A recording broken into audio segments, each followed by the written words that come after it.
Good evening and welcome. Tonight we will be going over the history and geography of Bay of Plenty in New Zealand. As you can see, we are in the North Island along the coast of its namesake, the Bay of Plenty. And we'll talk about how it gets this name in its history, because isn't it a lovely name? The Bay of Plenty.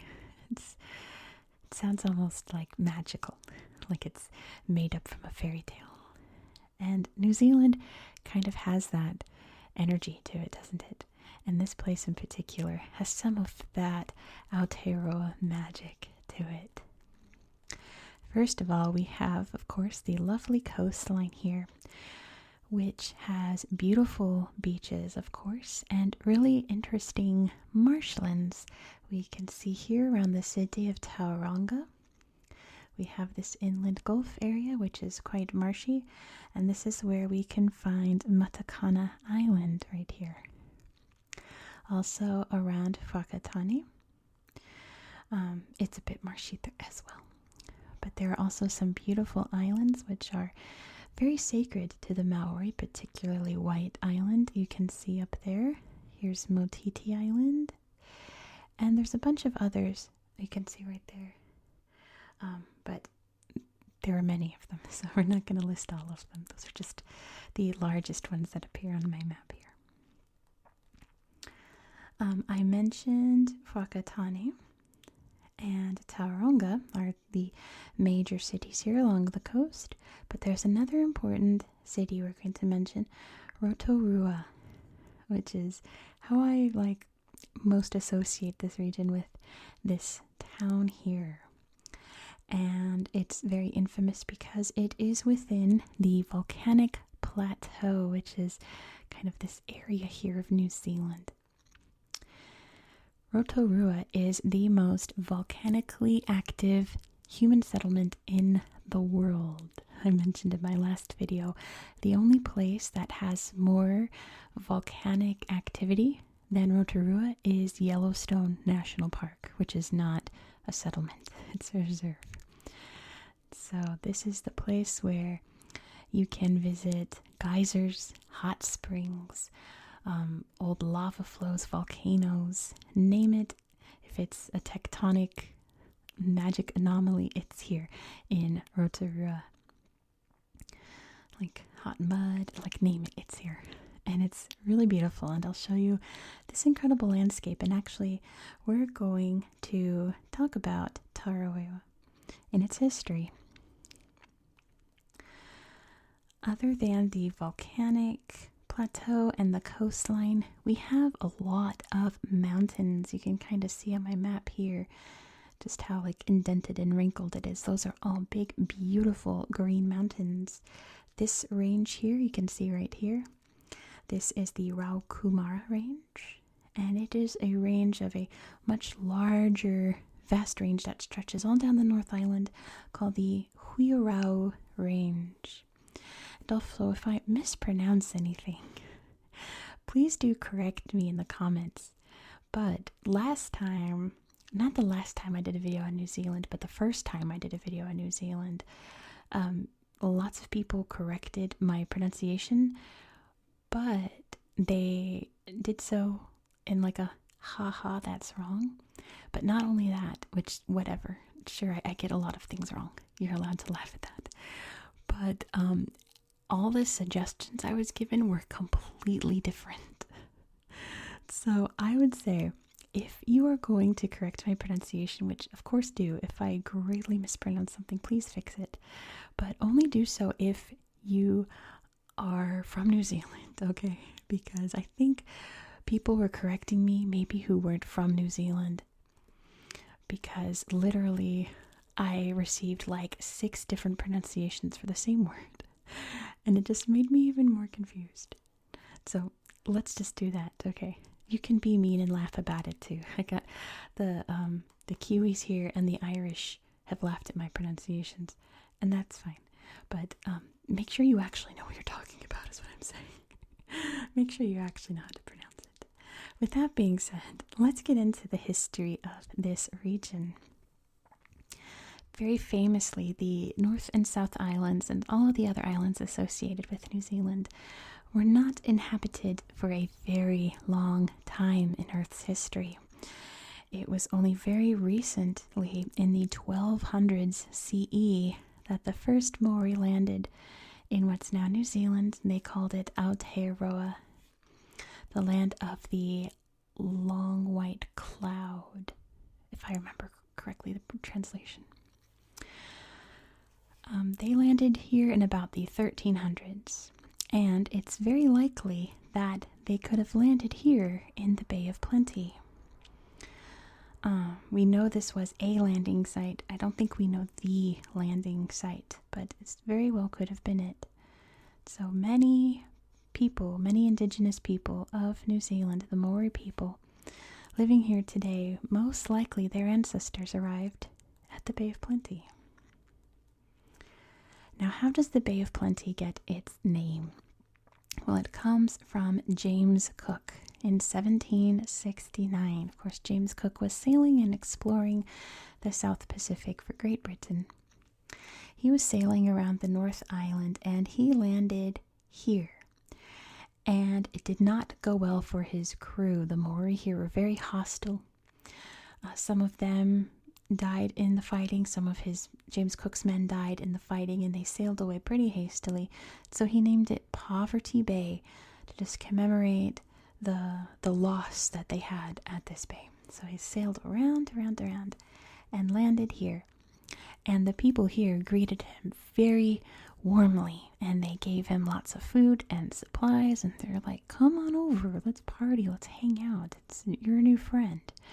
So he named it the Bay of Plenty to contrast with Poverty Bay, because he sure did receive a plenty. They gave him lots of food and I assume like water and whatever they needed. They were like, yeah, we've got it for you, because this area, due to all the volcanic soil, has a lot of farming here. So they had plenty to give to James Cook and his men. Hence the name. Now, of course, it was not sunshine and rainbows here after that. Very famously in New Zealand, it was not that whatsoever.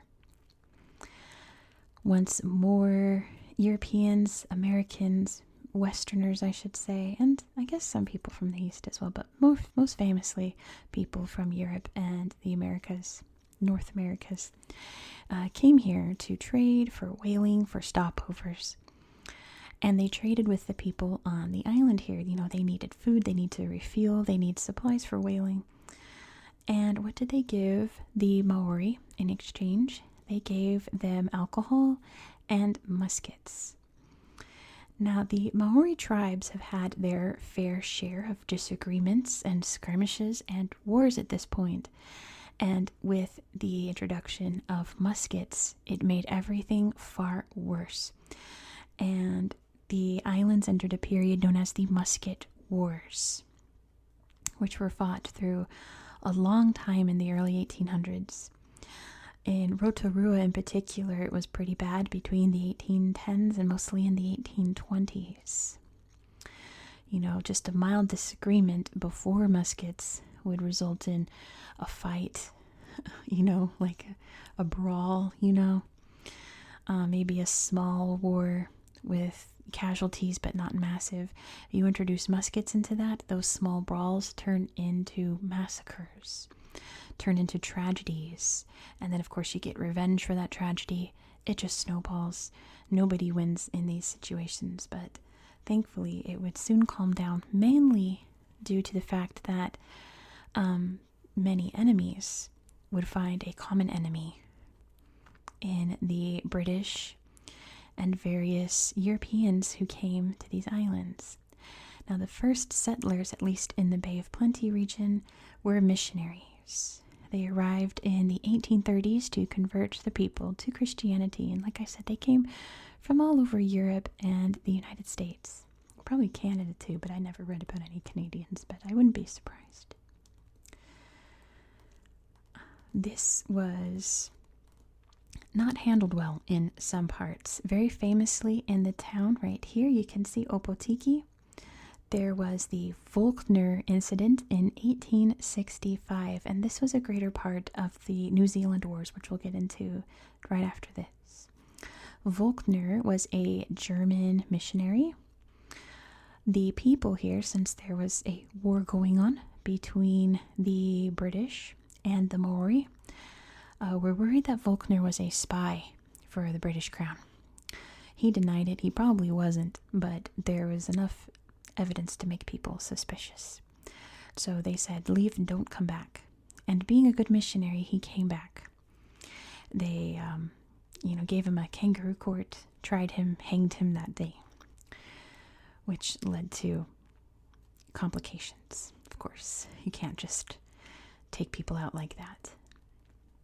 But like I said, this was part of the New Zealand Wars, which was a long series of conflicts between the Maori and the British colonizers. I was about to say settlers. They were colonizers, let's be real.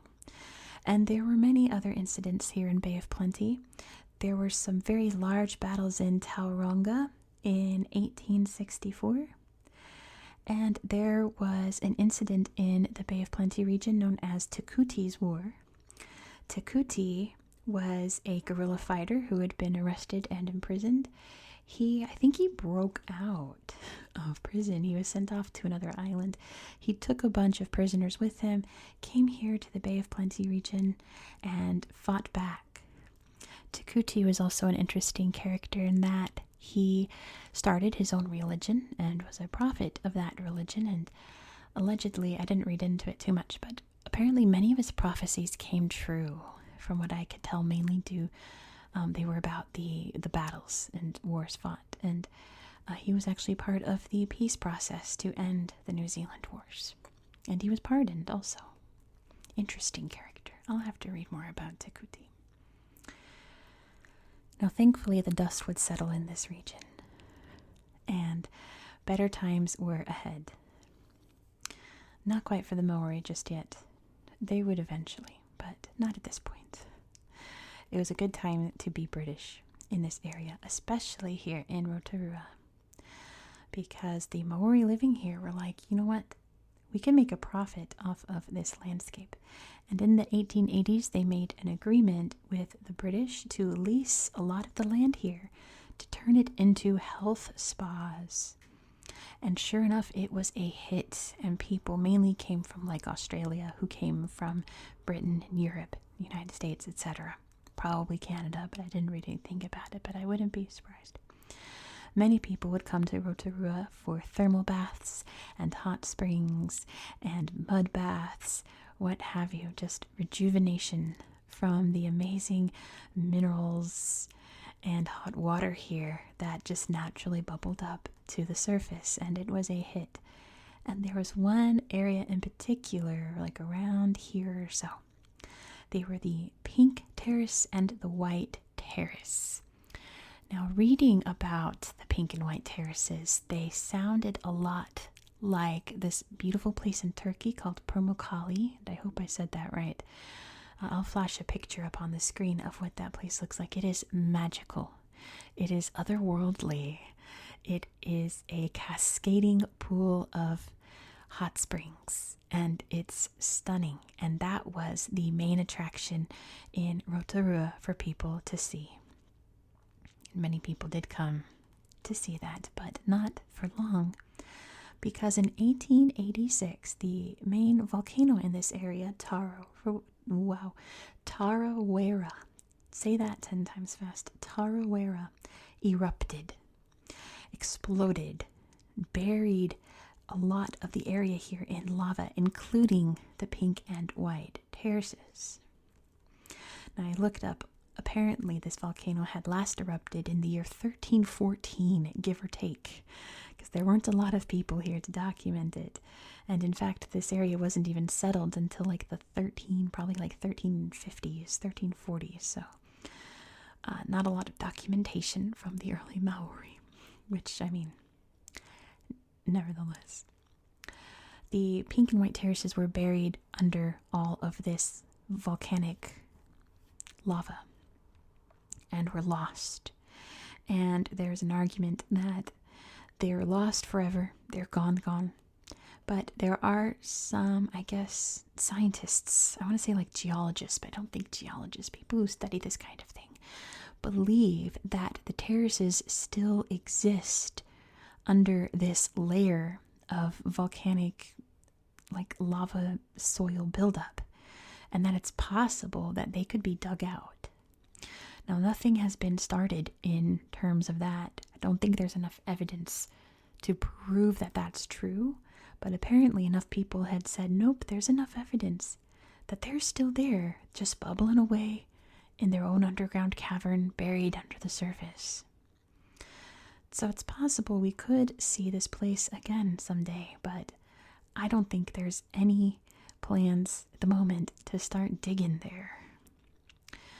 I'll show you on Google Earth. It looks like there's actually a lot of deforestation in this region here.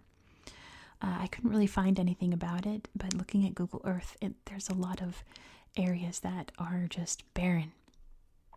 And you can see lots of tree planting. So I wonder, is it, maybe someone can let me know, because I didn't find anything. Is it deforestation? Was it people who just chopped down the trees and replanted them for their wood? Or was it the volcanic eruption that wiped out the trees, and the replanted trees are to try to regrow that area that the volcano destroyed? I do not know. Maybe a Kiwi out there can let me know if you're more knowledgeable about that than me. I found no sources for it, so I would very much like to know. But in a nutshell, that is the history of the Bay of Plenty. Of course, the rest of its history follows the history of New Zealand in terms of independence, Maori rights, and tourism, still a big part of the culture here. Even though the terraces are gone, the tourists still come to see. Of course, tourists come all over. New Zealand, Hobbiton's not too far away. I'm kind of sad that Hobbiton's like, I don't think it's on this map. It's like around here. It's so close. I was bummed. But there's still so much to do and see in North Island, South Island, New Zealand in general, and Bay of Plenty is no exception. So with that being said, I think we should hop over to the tablet because I have so many amazing slideshows to show you. I'm going to have to pick and choose which one so that this isn't like a 5-hour video because it's incredible. Let's head over to the tablet and we're going to check it out.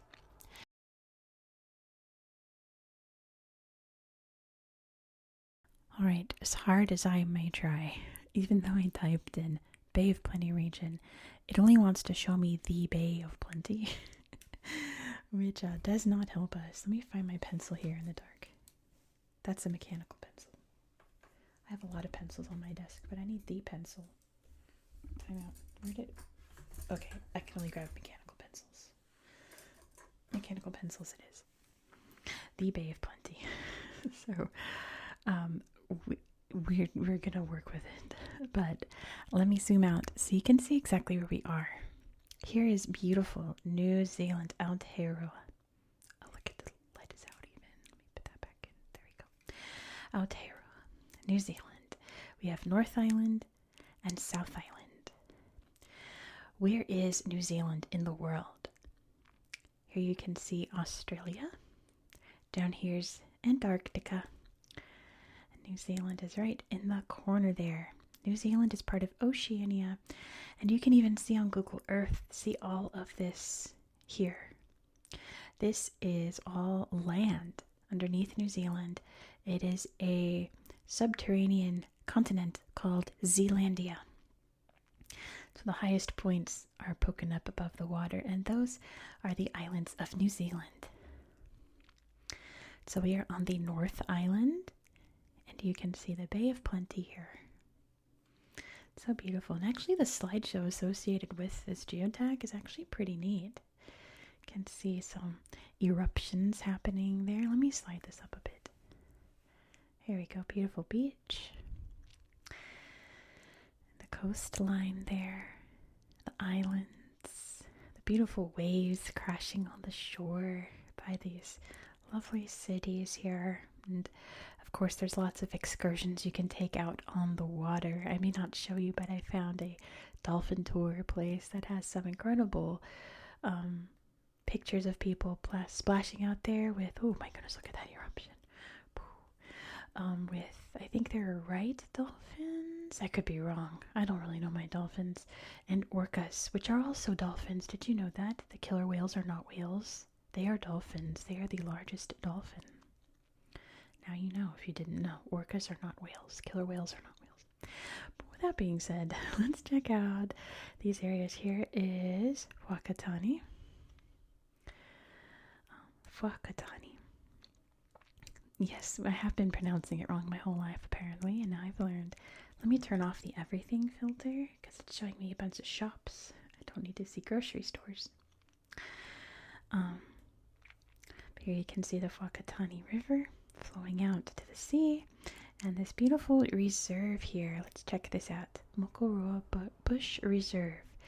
Some of the beautiful green areas of the Bay of Plenty. There are many. There are lots of, oh, you can see kiwis. Lots of beautiful hiking trails where you can get views like that. And amazing foliage. And it's all quite lovely, isn't it?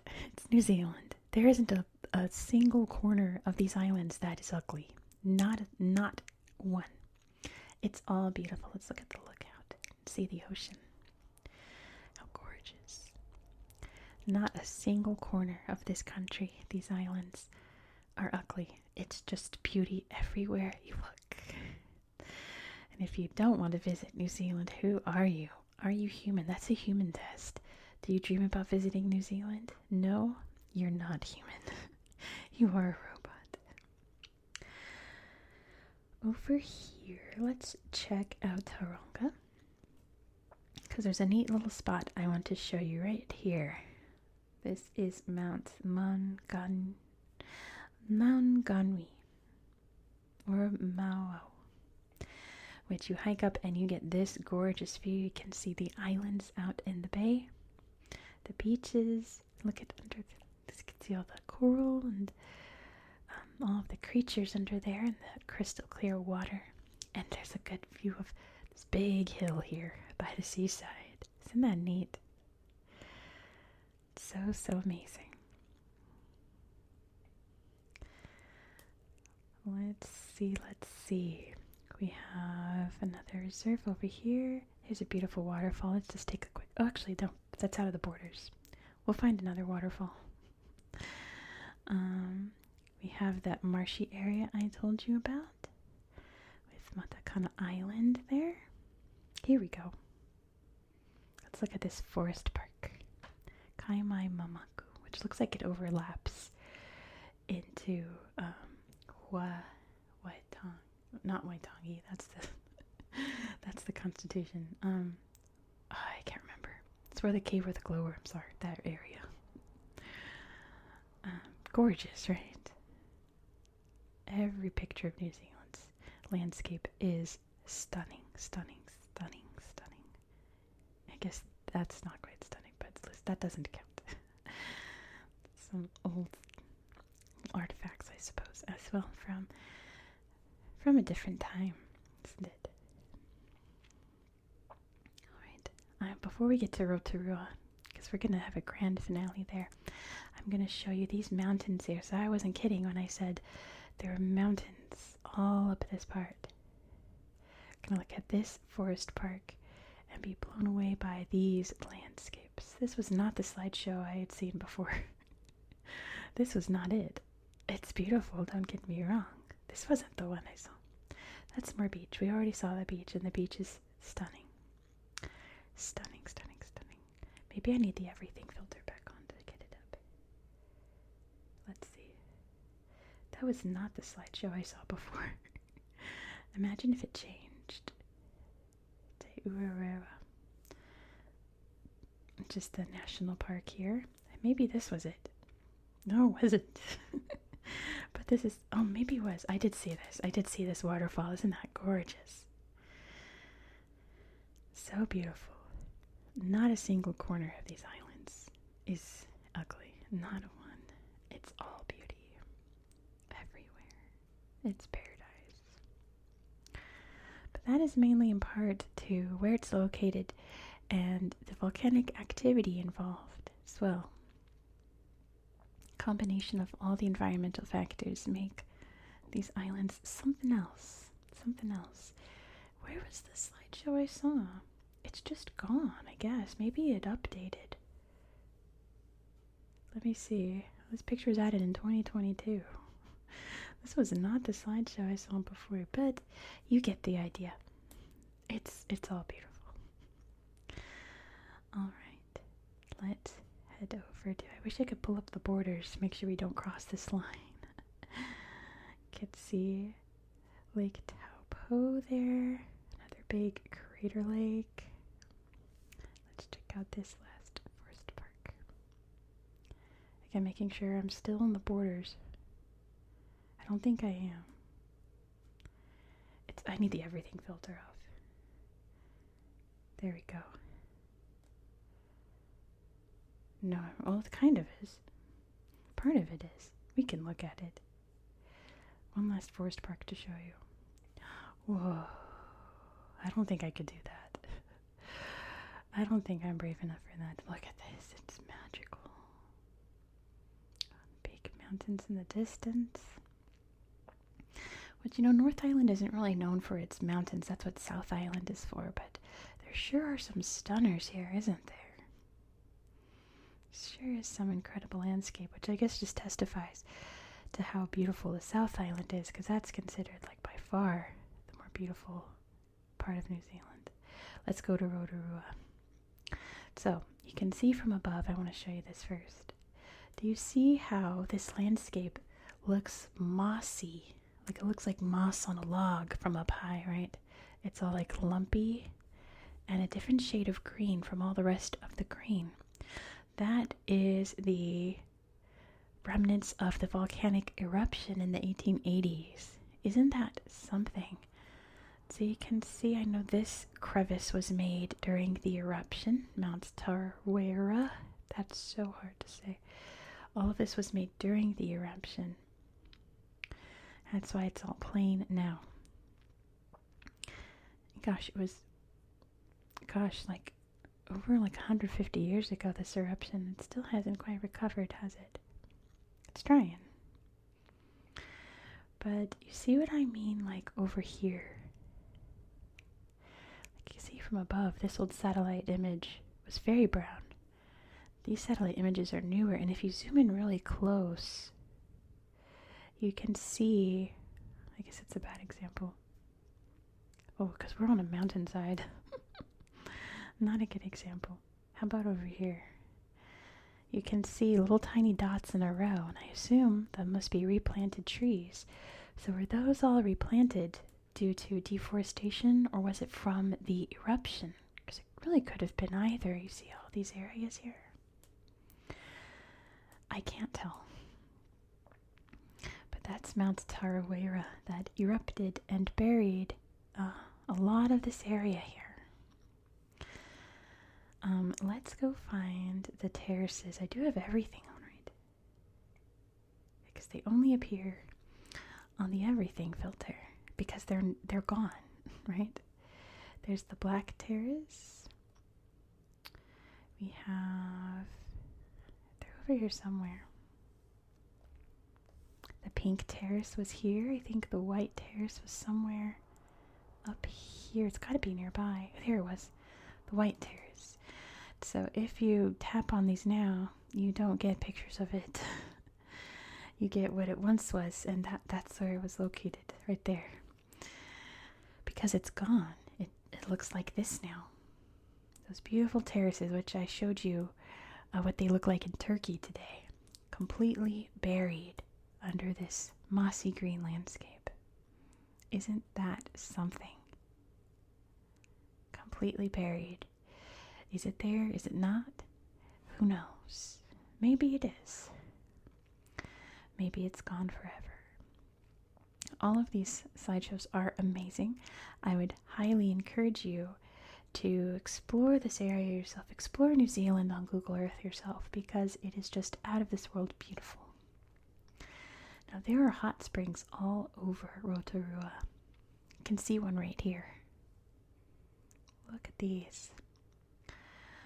There's mud pools viewing area, thermal reserve. There's a geyser here. Let's look at that. Papakura Geyser. If you've never seen a geyser, it's worth visiting a geyser. We had geysers in California when I lived there. I've seen a geyser. Geysers only exist, gosh, in what is it? The United States, New Zealand, Iceland, Chile, and I think there's one more country that has geysers. It's pretty spectacular to just watch this eruption happen. It's loud and smelly and just this incredible force of nature. It's like Mother Nature sneezing. It's pretty amazing. Let's see these mud. Where'd the slideshow go? Mud pools. I don't think I've seen the slideshow, so they might take a minute to load. Look at all the mud. And this is hot mud. You probably don't want to touch this mud straight from the earth. You're going to want to scoop it with something and let it cool before you put it on your body. Because this is hot, hot. This will melt your skin off. It's so hot. Same with the pools of water. Do not go swimming. That's an insta-death. Like in a video game where you're done. That's the end. It's like as hot as the surface of the sun, maybe even hotter. It's a lot. Don't do it. Let's find another. Ooh, look at this. Yeah, this is in the crater of the volcano here. Geothermal walking track. That's always fun walking around this area here. Look at these. Wow. Big old hot springs. And they're always going, and these things are stinky. It smells like sulfur. Sulfur smells exactly like rotting eggs. There was, there is this town in Northern California where I grew up called Walnut Creek. It's where I was actually born, in Walnut Creek at the hospital there. But down the road, there's another hospital that's built over a hot spring. So underground is a hot spring. And if the wind is just right, it stinks of rotten eggs. Stinky, stinky. It's nasty. So I can't imagine this place smells nice on a good day. I imagine this place stinks 24/7 and the people here are just used to it. Because rotten eggs aren't a fun smell at all. But, I mean, the beauty of this area is probably the best part, right? It's worth it. Scenic Reserve. There's a lot to do here. They put a lot of touristy things. There's a Zorb Hill just up the hill there. You can take these big ski lifts to the top to get a view of the mountain, or from the mountain. There's lots to do here to explore. Where was it? I saw... Goodness, where was it? It was somewhere over here. It was the remnants of an old bathhouse. Goodness, where was it? I might need the everything filter on. And it had what the old mud baths looked like. I don't know if I'm going to find it. It was somewhere around here. But it was really fascinating. I'm going to look at this again. Now that there's more slideshows. I think I'm just going to end it here. Because like I said, I could just play and roam around this area for hours. It's going to take a minute because I haven't looked at this slideshow before. There we go. Meeting house here. And in Rotorua, there are lots of living villages. That's mainly for tourists, so you can come here. There's the... Oh, that's worth it. Just let that load. You can see different aspects of Maori culture. Wow, look at that eruption. Wow, wow, wow. Big old geyser. Oh, that's neat. And there's lots of traditional arts and crafts and activities, and food, of course, that you can explore and enjoy traditional Maori culture here in Rotorua. Like long, I want to say kayak, but a kayak is 2 handles. I'm not sure how you paddle that. But yeah, look at that.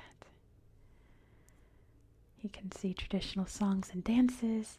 There's a kiwi, probably a haka,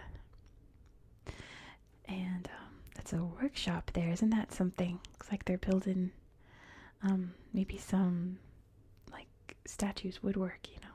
Yeah, there's a living village there. I think it was over here. I'm not gonna find it. There's too many slideshows here. Let's find one more to close it out. Why don't we like find a fun spot? How about I talked about Opotiki for a minute. Let's look at the slideshow here while we end the video. The good thing about places like New Zealand is most of the time, 99% of the time you tap on a place, it'll have a 20 picture slideshow. I appreciate that. So thank you so much for watching. If you enjoy this style of content, please consider subscribing, and do it now if you enjoyed this Google Earth segment, because next we're going to go to Mongolia. I'm going to show you 2 regions of Mongolia, and the Google Earth pictures there are just amazing. This one's not so great. They are just chef's kiss perfect pictures of yurts, yaks, hunters with golden eagles, people throat singing, people wrestling, like anything Mongolian you can imagine. There's a picture in these slideshows. Pictures of soyombos on the hillside. Just it's amazing. It's amazing. It's a great series of slideshows, and I'm so excited to show them to you. So be sure to subscribe so you won't miss out. I promised you a waterfall. This is Okari Falls, but I think that's a town. But let's look at it anyway, because there's the falls. Don't forget to give this video a like, especially if you learned a cool fact. Let me know what cool fact you learned down in the comments. And lastly, I hope that you found this video to be relaxing and educational.